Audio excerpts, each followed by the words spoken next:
오늘은 불신앙을 경고하는 노래, 불신앙을 경고하는 노래 첫 번째 말씀을 상고합니다. 이제 모세가 마지막으로 남기는 것이 바로 이 노래예요. 오늘날 같으면 이제 찬양곡인데 그 가사를 여기다 남겨놨어요. 그런데 왜 앞에 불신앙을 경고하는이라는 단어를 쓰냐면 하나님께서 모세에게 마지막 그 계시를 보여주셨는데 이스라엘의 미래는 하나님을 불순종하고 거역하는 자들이 된다는 거예요. 그래서 지금 바로 눈앞에 펼쳐지는 것은 가나안 땅인데 모세는 그 가나안 땅에 들어가 보지도 못하고 죽는데 이제 이스라엘 백성은 가나안 땅에 들어갈 거라는 거예요. 여호수아를 통해서. 그러나 그게 다가 아니고 그 가나안 땅에서 기존에 있는 이 악한 자들을 심판하고 하나님의 새로운 나라를 거기다 세우려고 하나님이 목적하고 계시는데 하나님이 더 미래의 일을 보시니까 그렇게 안 되더라는 거예요. 그래서 이스라엘 백성들에게 미래에 대한 경고를 해주라고 그걸 노래로 만들어서 가사로 만들어서 이스라엘에게 줘라. 그게 네 마지막 일이다. 그러고 모세는 죽는 거예요. 그래서 우리가 이게 굉장히 길어요. 이 모세의 노래를 잘 살펴보면 하나님의 그 마음을 알 수가 있어요. 인간의 역사가 어떻게 흘러가는지를 알 수가 있어요.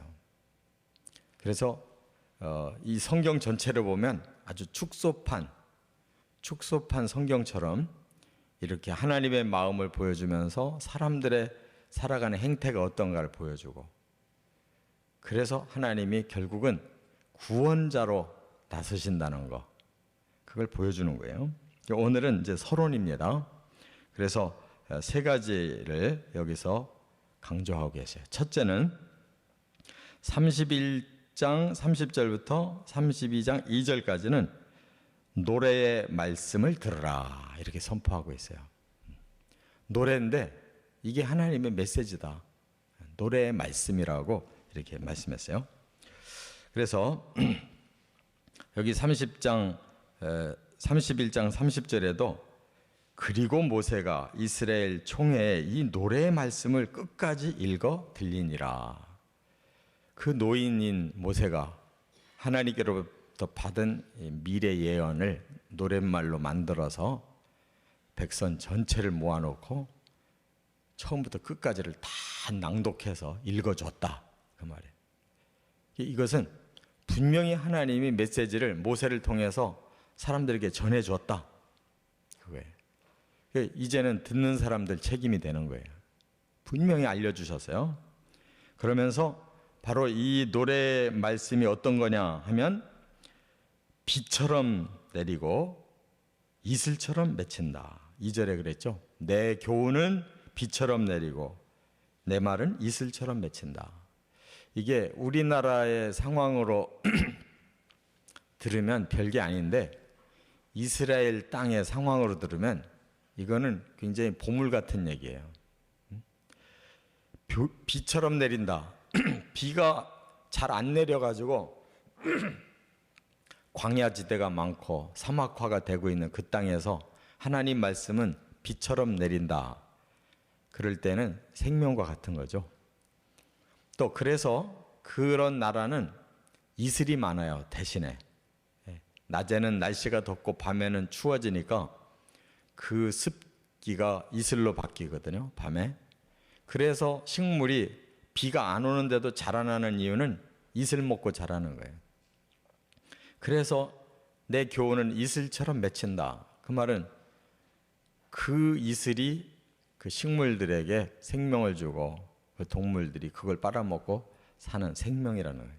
하나님의 이 노래의 말씀은 너희들에게 생명이다. 그런 말씀이고 그 다음에 연한 풀 위에 가는 비 같고 채소 위에 단비 같도다 그랬어요.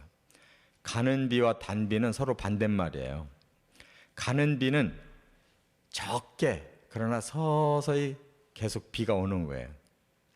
그러면 젖어들면서 필요한 생명의 물이 공급되는데, 단비라고 하는 것은 일시적으로 탁 내려가지고 해가를 시켜주는 거, 그건 단비라고 그래요. 말하자면 그 무더위 속에서 잠깐 오는 소낙비 같은 거, 그걸 보고 단비. 그거 없으면 죽는 거예요. 그러니까 하나님 말씀은 늘 평소에 우리에게 가는 비, 이슬비처럼 항상 필요한 것을 공급하시고, 때로는 우리들의 상황이 너무 위급할 때 극적으로 해결해 주시는 그런 단비 같은 말씀이다, 그런 뜻이에요. 그렇기 때문에 우리가 성경을 대하는 자세가 뭐냐? 항상 하나님의 말씀을 통해 내가 생명을 얻는다. 또 항상 하나님의 그 은혜로운 말씀을 내 영의 양식으로 삼는다. 때로 위급할 때 나의 문제를 해결시켜 주시는 그런 귀한 교훈이다. 이렇게 성경 말씀을 깨달아 가시기를 바랍니다. 두 번째는 3절과 4절에는 이제 하나님께 위엄을 돌리라 이렇게 말씀하고 있어요. 하나님을 제일 먼저 밝히셔야. 하나님은 어떤 분이냐. 그래서 이 노래의 말씀은 제가 아까 말씀드린 것처럼 성경을 이렇게 함축한 내용 것 같아요. 처음으로 하나님이 어떤 분이냐를 밝히는데 뭐라고 그랬어요? 하나님은 반석과 같다 그랬어요. 그는 반석이시니. 이 한마디로 이스라엘 사람들은 많은 것이 한순간에 깨달아져요. 그 땅은 대체로 다 푸석푸석한 땅이에요. 광야 다 푸석푸석한 땅이에요. 그런데 그 중에는 진짜 바위가 있는 거예요. 엄청나게 큰 바위들이 있어요. 그럼 거기가 보금자리예요. 사람이 거기에 피할 때 살아나는 거예요. 그러니까 그 반석에 집이 지어져야 그 집은 오래 가는 거죠. 푸석푸석한 모래 땅에 집 지으면 한번 비 오거나 한번 바람 불으면 다 날아가죠. 그 예수님이 바로 비유를 그 땅의 상황을 가지고 설명한 거예요. 반석에다 집 지은 사람하고 푸석푸석한 모래밭에다 집 지은 사람 다르지 않냐. 하나님 어떤 분이냐? 영원히 변함없이 서 있는 반석과 같은 분이다. 그분을 경외하는 자는 그 반석에서 영원히 사는 것과 같은 그런 안전함이 있고 영원성이 있지만, 그렇지 않은 자는 일시에 소멸되고 사라져버릴 수밖에 없다. 그렇게 말씀했고, 그의 하시는 일은 완전하다. 하나님께만 완전이라는 말을 쓸 수가 있어요. 사람은 불완전한 존재. 이 세상도 불완전해요. 그래서 불완전한 사람이 불완전한 세상에 사는 것이 행복할 수가 없죠. 많은 문제가 있죠. 그러나 하나님만큼은 완전하시다. 그렇기 때문에 하나님의 말씀도 틀림이 없고 하나님이 계획하시는 이 역사 틀림없이 하나님 뜻대로 되어 갑니다. 또 여기 보면 모든 길이 정의로우시다.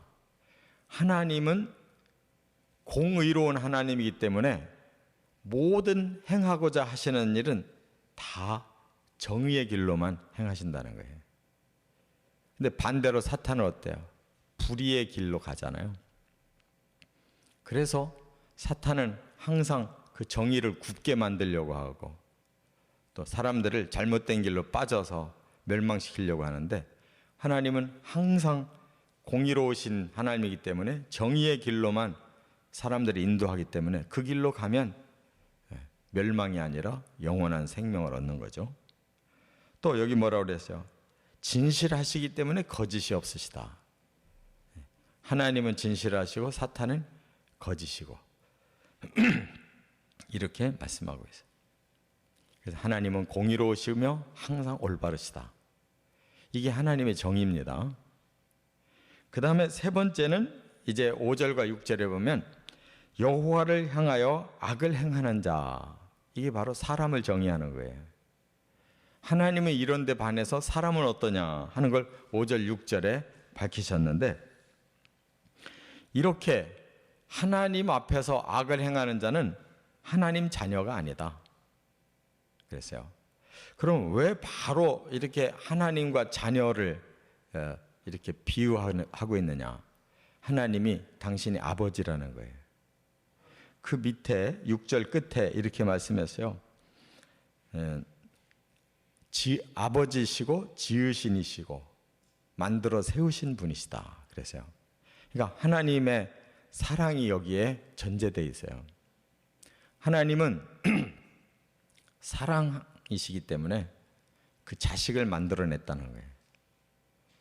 그래서 그 자식들이 우리 모든 인류라는 거예요. 인류는 당연히 그 아버지인 하나님을 또 알아보고 그 하나님을 높여야 되잖아요. 근데 하나님을 몰라본다는 거, 그건 하나님 자식이 아니라는 거예요. 또 삐뚤어진 세대다 이렇게 표현했어요. 삐뚤어졌다라는 게 뭐예요? 하나님의 품에서 벗어났다는 거예요. 따로 논다는 거예요. 또 여기 보니까 어리석고 지혜 없는 백성이다 그랬어요. 하나님 백성인데 하나님 품에 안으려고 하는데 어리석고 지혜가 없어서 계속 하나님 뜻을 안 받아들인다. 이게 악이에요. 여기서 하나님은 당신의 마음을 다 표현했어요. 아버지와 같으신 분이고 지으신 분, 창조하신 분이고 만드시고 세우시는 분이고, 이 말은 항상 하나님이 우리를 보호하시고 하나님이 원하시는 뜻을 계속 이루어 가시는 이 주관자시라는 거예요. 하나님은 창조자시고 또 이 세상을 이끌어 가시는 주관자시고 그 백성들에 대해서는 항상 아버지시고, 이게 하나님인데 사탄이 들어와서 사람을 속이고 죄를 짓게 하니까 그때부터 악이 이 세상에 가득해져 가지고 계속 하나님을 안 믿고 삐뚤어지고 어리석고 이런 짓을 계속 하는 것이 인간의 세계라는 거예요. 그리고 이제 7절 이하부터는 이제 그 중에 택한 자가 이스라엘이라는 거예요. 한 민족을 택해요. 그래서 하나님의 구원 계획을 거기다 펼쳐 나가시는 거예요. 근데 그들마저도 하나님의 뜻을 안 받아들이고 거역함으로써 그 미래가 이렇게 악을 행하고 또 하나님의 진노가 떨어진다는 걸 쭉 얘기하고 있어요. 그러니까 사람이라는 것이 이렇게 한번 그 죄악이 들어온 다음에 얼마나 하나님하고는 반대편으로 멀어지는가, 그걸 하나님이 참고 구원해 내시기 위해서 얼마나 구원이 힘든 일인가 하는 것을 성경이 보여주는 거예요. 우리 일생도 그렇잖아요. 회개하고 예수 믿고 구원받았을 때는 막 금방 하나님 자녀 된 것 같은데, 얼마나 우리가 평생을 살면서 많은 죄를 짓고 갈등하고 왔다 갔다 하고, 우리가 자식을 키워봐도 똑같잖아요. 그렇게 공들여서 키웠다고 자식이 완전히 내 편 되는 거 아니잖아요. 어떤 때 보면 자식인지 남인지 원수인지 이렇게 사람끼리도 그래요. 근데 하나님 앞에 더 말할 것이 없죠. 우리는 이러한 하나님의 교훈을 정말 내게 생명이 되어지는 비와 같고 이슬과 같고 단비와 같다고 생각하고 항상 말씀을 깨닫고 변화되어 가는 저와 여러분 되시기를 주의 이름으로 축원합니다.